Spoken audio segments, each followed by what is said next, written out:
My hands were steadier than they should have been as I reached for John Chadwick's cuffs, the silk cool beneath my fingertips despite the warmth radiating from my own skin.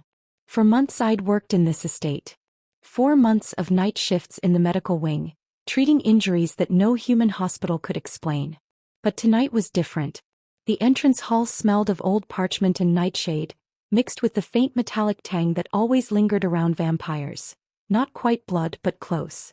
Moonlight streamed through the arched windows, casting no reflection in the antique mirrors that lined the walls.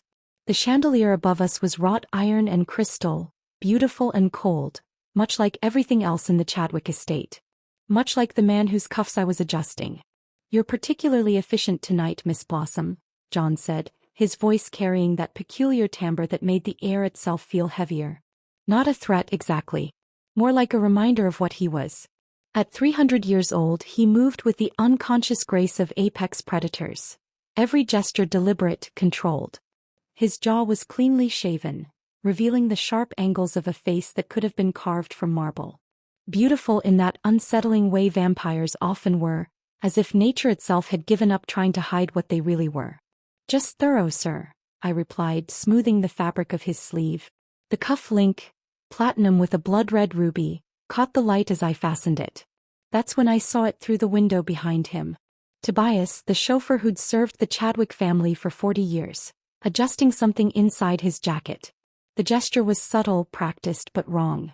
My heart rate spiked. I knew he could hear it, could probably smell the sudden adrenaline flooding my system. Vampires missed nothing when it came to human physiology. The evening air caught the wooden edge of what Tobias was concealing. Not metal. Wood. Carved and sharpened to a deadly point. The stake. My nursing instincts had been honed in trauma units and ICU rotations, reading microexpressions and body language to catch what patients couldn't say. And Tobias wore the same expression I'd seen on terminal patients who'd made their final choice. Desperate resignation mixed with terrible determination.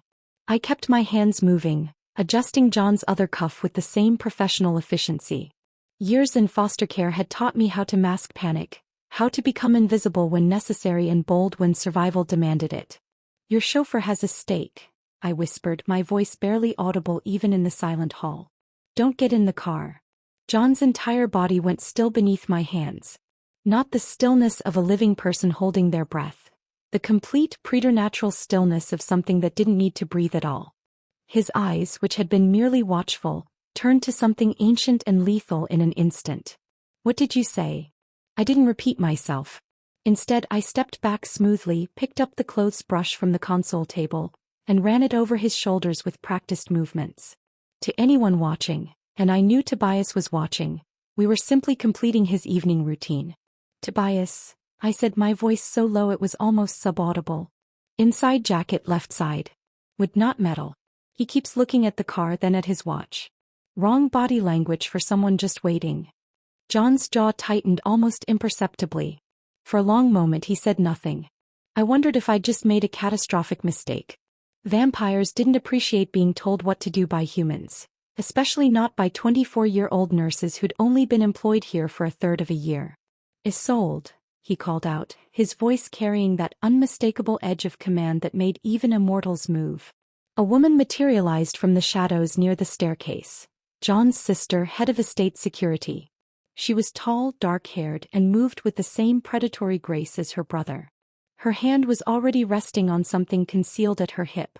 "Cancel the car," John said, his eyes never leaving my face.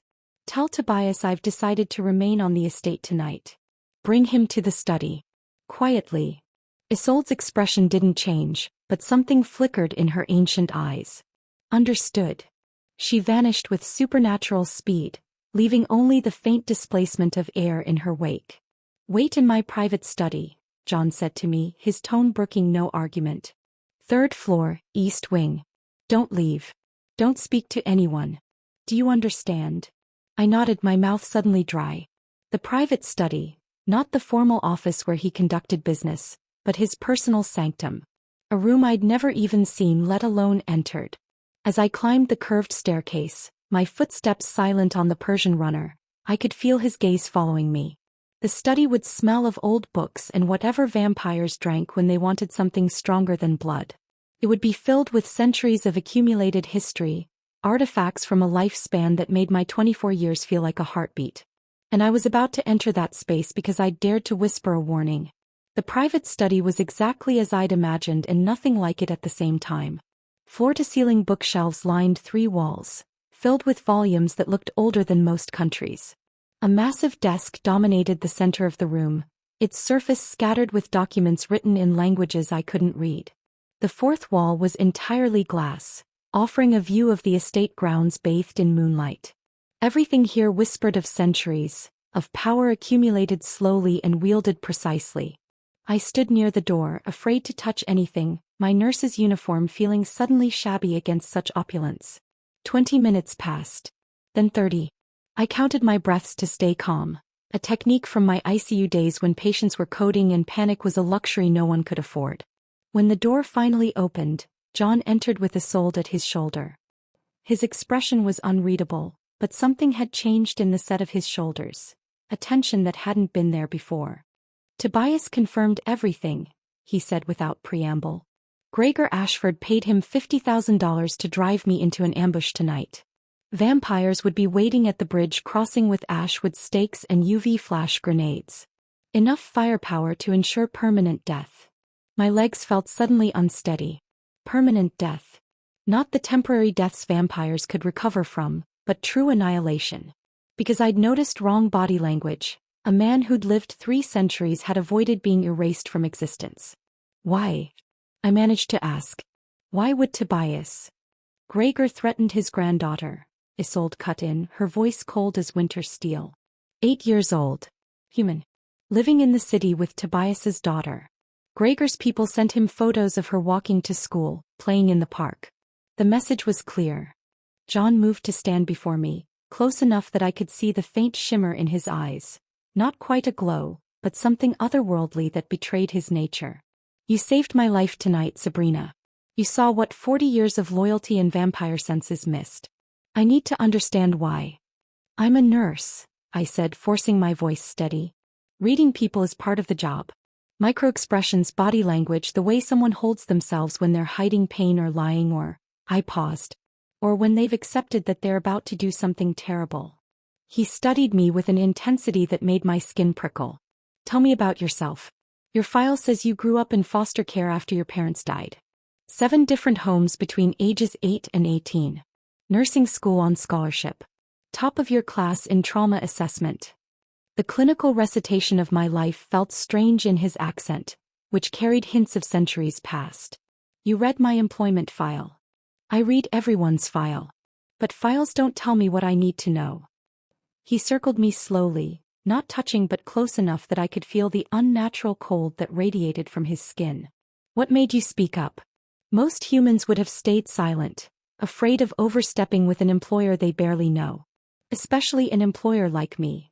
I thought of Mrs. Patterson, my 3rd foster mother, who taught me that silence was sometimes more dangerous than speaking. Of the attending physician who'd nearly killed a patient because everyone was too intimidated to question his diagnosis. Of all the times I'd learned that courage wasn't the absence of fear, it was deciding that something else mattered more. Because I'd rather risk being wrong about a feeling than be right about not warning you, I said finally. I've seen too many people die because someone didn't speak up when they should have. Something shifted in John's expression, not quite a smile but close. You see what others miss. In my world, Miss Blossom, that skill is the difference between immortality and final death. He moved to his desk, pulled out a leather folder.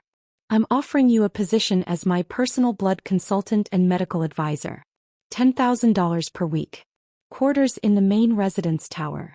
You'll accompany me to court functions, monitor my health and most importantly, continue to observe what others overlook. The number hit me like a physical blow. $10,000 per week was more than I made in 2 months at the medical wing. It was generational wealth money. Life-changing money.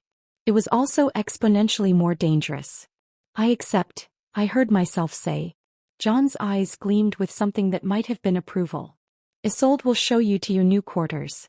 Move your belongings tonight. From now on you're under my direct protection. He paused at the doorway, turned back. You saved my life tonight, Sabrina Blossom. In my world that creates a bond that cannot easily be severed. For better or worse, you're mine now." The words should have frightened me. Instead, as I followed Isolde through halls where portraits of long-dead vampires watched with painted eyes, I felt something else entirely. Purpose. Belonging. The sense that I'd finally found the place where my particular skills mattered. I just hoped I'd live long enough to enjoy it. 6 weeks passed in a blur of twilight routines and whispered lessons in vampire politics. My new quarters in the residence tower overlooked the eastern gardens, where night-blooming flowers released their perfume after sunset. The rooms were 3 times the size of my old apartment, furnished with antiques worth more than my nursing degree had cost. Every evening at dusk, I reported to John's private chambers for his health assessment. The ritual was intimate in ways I hadn't anticipated, drawing blood samples from veins that ran cold, checking his pulse that beat once every 30 seconds, monitoring for traces of silver or nightshade poisoning that could weaken even ancient vampires. His skin was always cool beneath my fingertips, but not unpleasantly so. More like marble warmed by moonlight. "Your technique improves," he said one evening as I withdrew the needle. Our hands brushed as I labeled the vial, and neither of us moved away as quickly as we should have. "I've had excellent subject matter," I replied, pressing gauze to the puncture that would heal within seconds. His gaze lingered on my face longer than necessary. Indeed. The electricity between mortal and immortal grew with each passing night, unspoken but unmistakable. The Blood Moon Gala arrived on my 7th week. Isolde had delivered a gown to my quarters, deep crimson silk that clung to curves I'd forgotten I had. "You're representing the king tonight," she'd said. "Look the part." The ballroom was overwhelming. Hundreds of vampires filled the space, their movements too fluid to be human, their eyes reflecting candlelight like predators caught in headlights. Blood wine flowed from crystal fountains, actual human blood mixed with wine and exotic spices, though John had assured me all donors were willing and well compensated. The scent was coppery and sweet, making my stomach turn even as something primal in my hindbrain screamed danger. "Sabrina Blossom," a woman's voice purred behind me. I turned to find Lady Ravenna, beautiful in the cruel way of old vampires, wearing diamonds that predated the French Revolution. John's new pet. How quaint. John materialized at my elbow before I could respond. "Lady Ravenna. I wasn't aware you'd returned from the continent. I wouldn't miss the blood moon, darling." Her smile was all fangs. "Let me offer a toast to your health. And your new companion." She lifted a crystal goblet, the wine inside darker than it should be. John reached for it, but something in Ravenna's expression stopped me cold. The same micro-expression I'd seen on Tobias. Triumph mixed with fear, the look of someone who'd already committed to their terrible choice. I grabbed the glass first. "To the king's health," I said and drank. The poison hit my system like liquid fire. My medical training kicked in even as my knees buckled. Tachycardia, vasodilation, respiratory distress. My lips were already numb, tongue swelling. "Aconite," I gasped, my voice barely working. "Wolfsbane extract. Mixed with something older. Vampire blood as carrier. Doses her healers. Monkshood antidote. Atropine. Activated charcoal." John caught me as I collapsed, his arms the last solid thing in a world going dark. I heard Ravenna's scream as Isolde restrained her, heard John's voice commanding someone to fetch his healers, felt his hand gripping mine as if he could anchor me to consciousness through sheer will. Then nothing. I woke 3 days later to find John sitting beside my bed, exactly as he'd been when unconsciousness claimed me. He looked haggard in a way I didn't know vampires could. Shadows under ancient eyes, his usual immaculate appearance disheveled. "You held my hand," I whispered, my throat raw. "The entire time." "You tasted vampire blood," he replied. "Mixed with poison, but you crossed a boundary that most humans never cross. You survived what should have killed you because you diagnosed your own poisoning while dying. Ravenna. Exiled. Permanently." His jaw tightened. "I should have executed her. Most would have. But you asked me once if I was different from the old ways. I'm trying to be." His hand was still holding mine. Neither of us let go. "You're not my pet, Sabrina," he said quietly. "You're..." The unfinished sentence hung between us, heavy with implications neither of us was ready to name. That night, alone in my quarters with the bitter taste of vampire blood and poison still lingering on my tongue, I knew my life had changed forever. I'd crossed a line, tasted vampire blood, saved an immortal king, and felt his hand linger on mine just a moment too long. What came next would test everything I thought I knew about duty, desire, and the fragile boundary between mortal and monster. If you're feeling what I felt in that moment, the terrifying thrill of stepping into a world you can't uncross back from, then you need to stay with me. Subscribe now, because what happens when the Vampire Council learns about us will shatter everything. The poison was just the beginning. The real danger? It was already inside both our hearts, and neither of us knew how to stop it from consuming us whole. I should have been afraid. Is that I wanted more. The summons arrived on thick parchment that smelled of centuries-old vaults, sealed with wax the color of dried blood. Isolde delivered it to John's study where I was cataloging his latest blood work, her expression grim. "The council wants answers about your human," she said, not bothering with pleasantries. John read the summons in silence, his jaw tightening with each line. "They demand I explain my unprecedented reliance on mortal counsel. They want me to appear before them in 3 days. Then I'm coming with you," I said immediately. "Absolutely not. The council chambers are where you'll be defending your choice to keep me as an advisor. I should be there to defend that choice myself." His eyes met mine and something passed between us. Respect, perhaps, or recognition that I wasn't someone who could be protected by being left behind. The journey to the council chambers took us deep beneath the city, through tunnels that predated modern architecture. John drove himself, and in the confines of his car he finally spoke about his past. "I was turned at 32, he said, his hands steady on the wheel. "Youngest vampire king in recorded history when I took the throne at 75. The old guard despises me for reforming the blood trade, for insisting on willing donors rather than thralls. They think I've made us weak." "Have you?" I asked. "I've made us sustainable. Human rights movements, technology, interconnected societies. The old ways were becoming impossible to maintain. But tradition dies hard, especially among those who've lived a millennium." The council chambers were carved from living rock, an underground cathedral lit by torches that cast dancing shadows on walls covered in ancient script.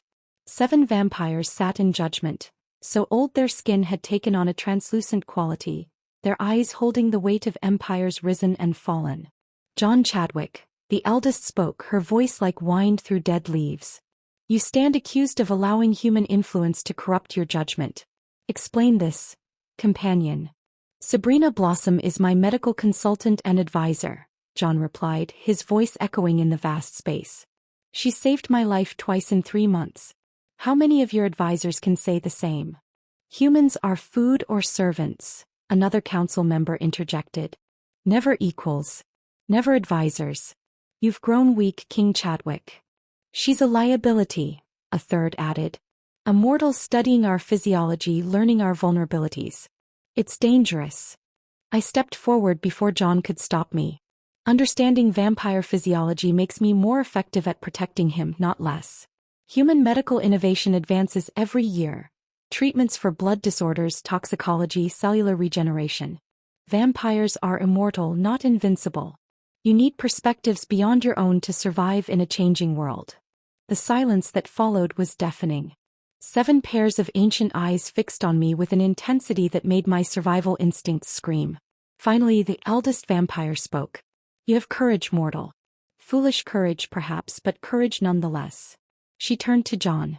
"You may continue this arrangement, but we will be watching. If she proves to be the weakness your enemies claim, the consequences will be severe." The return journey was silent until we were miles from the council chambers. Then John pulled the car to the side of an empty road, his hands gripping the steering wheel with uncharacteristic tension. "I thought I was going to lose you back there," he said quietly. "When you spoke without permission, I thought they'd—" He stopped, turned to face me. "I've lived 300 years without feeling this. Without wanting someone to stay, not because of bonds or blood oaths, but because they choose to. And it terrifies me more than any council judgment ever could." My hand found his, warm against cold. "I see you, John. Not the king or the vampire. You." The kiss was inevitable, careful at first. Him holding back his supernatural strength, me rising to meet him despite every rational voice screaming about impossibility. It tasted like danger and desire, like crossing a line we both knew we couldn't uncross. 6 weeks passed in secret intimacy. Blood sharing became our communion. Him teaching me to take small amounts that wouldn't addict me teaching him that humans could be partners rather than prey. Midnight conversations about his memories of centuries past, my dreams of medical breakthroughs that could extend human life. We were impossible, forbidden, and utterly certain. Then Gregor struck. The warehouse on the eastern border burned for 3 hours before John's people contained it. 12 vampires dead, a message written in their ashes. The human makes you weak. Prove me wrong. John's response was immediate. Triple security details, restricted movement, armed guards shadowing my every step. We fought for the first time that night, my frustration boiling over. I'm not a prisoner to be locked away. You're a target because of me. I won't watch you die for my choices. The words hung between us, raw and painful. Finally he spoke, his voice breaking. I can't lose you, Sabrina. I don't know how to survive that. Then trust me to survive, I whispered. Trust that I'm choosing this, choosing you with my eyes wide open. His forehead rested against mine. If anything happened to you, it won't. Not if we face it together. Neither of us said the words. We didn't have to. Love was already written in the blood we'd shared. The emergency territorial summit came at midnight. 3 rival vampire lords demanding immediate negotiation over border disputes. John kissed my forehead before leaving, his lips cool against my skin. I'll be back before dawn. I was in the medical wing reorganizing supplies when I noticed it. Silence. The kind that pressed against your eardrums, wrong in a building that was never truly quiet. No footsteps in the hallway. No murmur of voices from the security station. Even the ever-present hum of the ventilation system seemed muted. My nursing instincts screamed warning. 3 figures appeared in the doorway, not vampires, but humans wearing tactical gear and carrying weapons that glinted silver. Vampire hunters. My hand closed around the nearest weapon I could find. A bottle of silver nitrate solution from the chemical cabinet. The king's pet, the lead hunter said, raising a crossbow. Gregor sends his regards. I threw the silver nitrate in his face. The liquid hit skin and burned instantly, acid meeting flesh, his screams echoing off sterile walls. I ran, grabbed a tray of silver surgical instruments, hurled them at the second hunter. But there were 3 of them and 1 of me, and when the third caught my arm, I felt the sharp sting of a needle punching through fabric into muscle. The sedative hit fast. As darkness closed in, I saw 1 more figure emerge. Young, crying, familiar.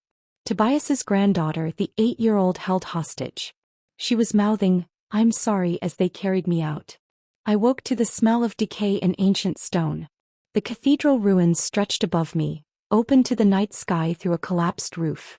My wrists were chained to an altar, the metal burning where it touched my skin.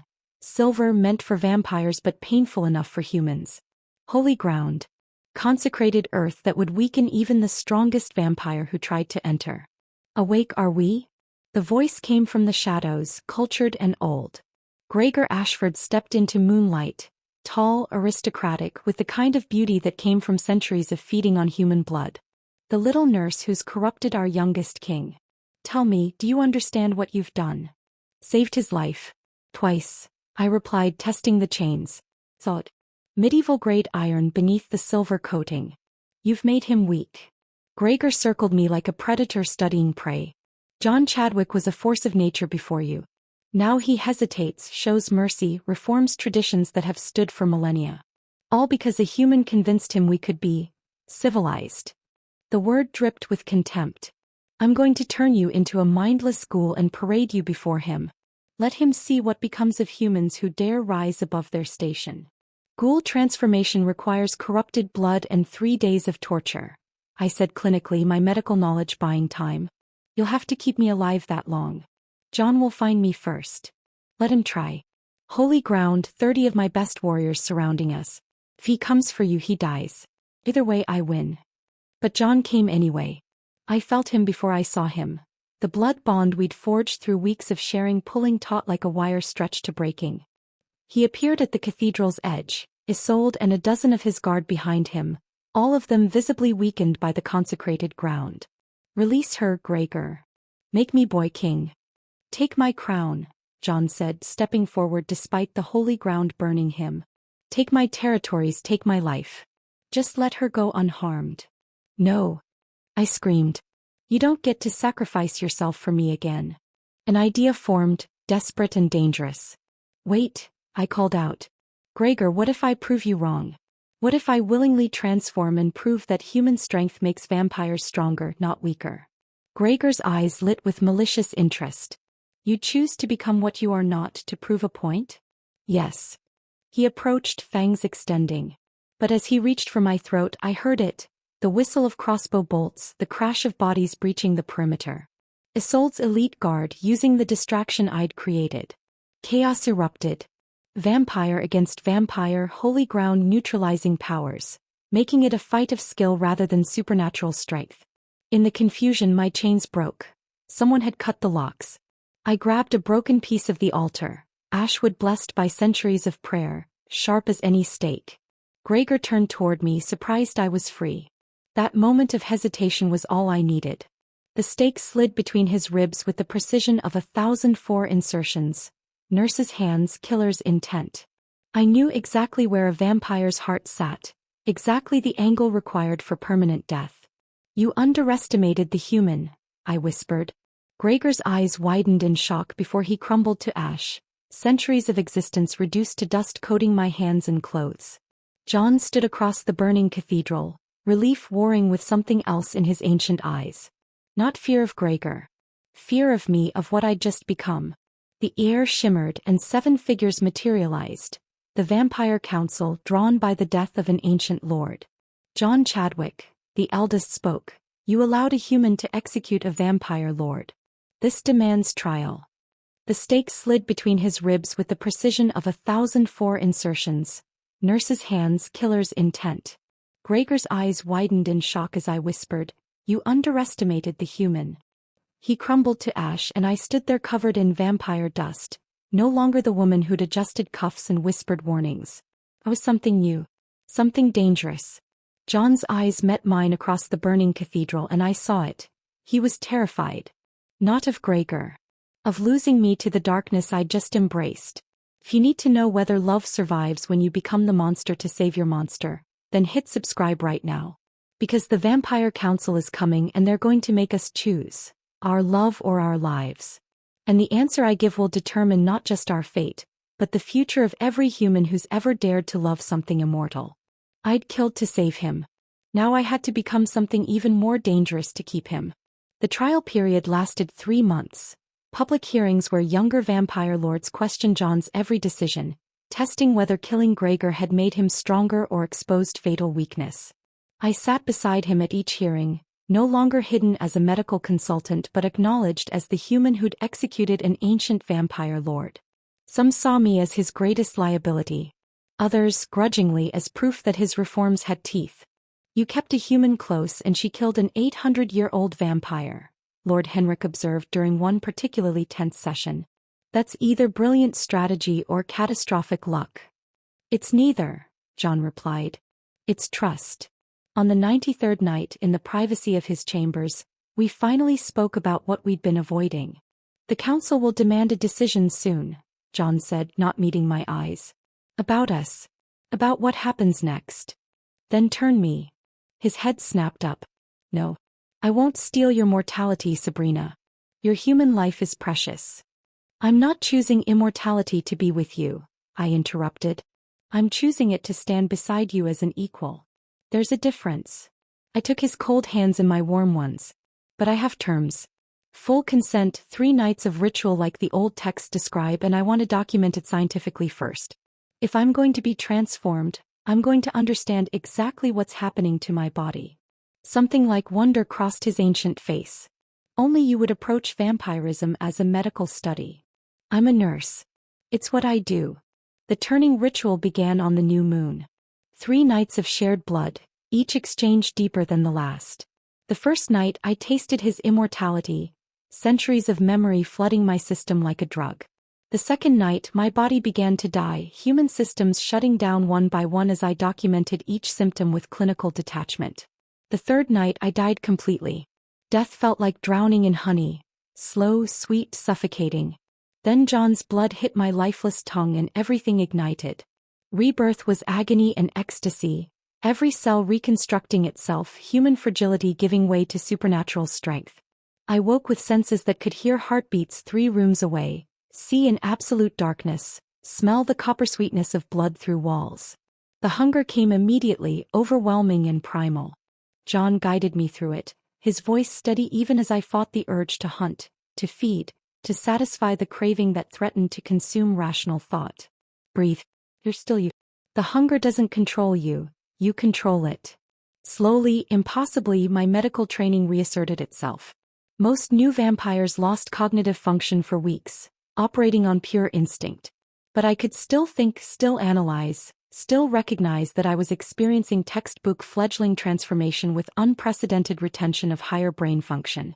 You're extraordinary, John whispered as the sun rose on my first day of immortality. 2 years passed in a blur of adaptation and revolution. I learned to feed without killing, to move with supernatural speed, to navigate vampire politics with the same precision I'd once used for diagnoses. But I didn't just adapt, I transformed vampire society itself. My medical research combined human innovation with vampire physiology, creating treatments for blood diseases that had plagued the immortal community for centuries. The council granted me unprecedented authority. Co-ruler beside John, the first human-turned-vampire to hold real power. We were bloodmates, equal partners, rewriting rules that had stood for millennia. Then came the morning I woke feeling wrong. Symptoms I recognized from my ICU days. Fatigue, heightened sensitivity, hormonal fluctuations. Impossible symptoms for a vampire. With trembling hands I ran the test in my private lab. Positive. John found me staring at the results, his face cycling through disbelief, terror, and something that looked like joy. This can't. Vampire-human hybrids don't exist. They do now. 3 years after I'd straightened his cuffs and whispered a warning about a chauffeur with a stake, I held our daughter in the same chambers where I'd once died and been reborn. Celestine Chadwick Blossom had her father's dark eyes and my warm skin, a heartbeat that proved she was something entirely new. She would need blood and food, would age slowly but not stop entirely, would be neither fully mortal nor immortal but beautifully, impossibly both.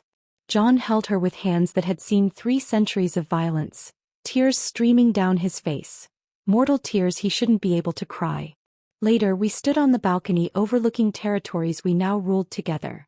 Celestine sleeping in my arms, John's hand covering mine. "Do you ever regret it?" he asked quietly. "Giving up your human life?" "Never.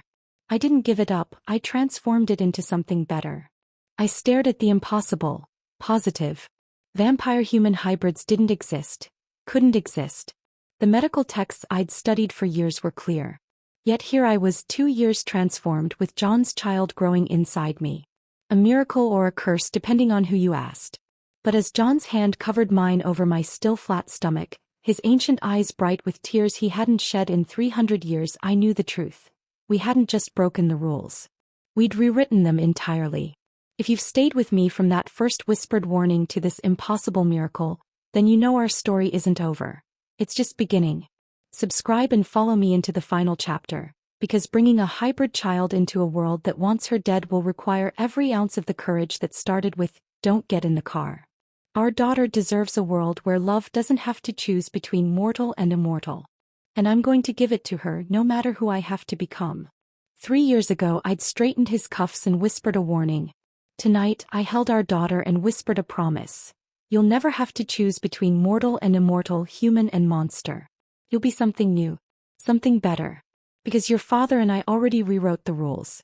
And we're just getting started.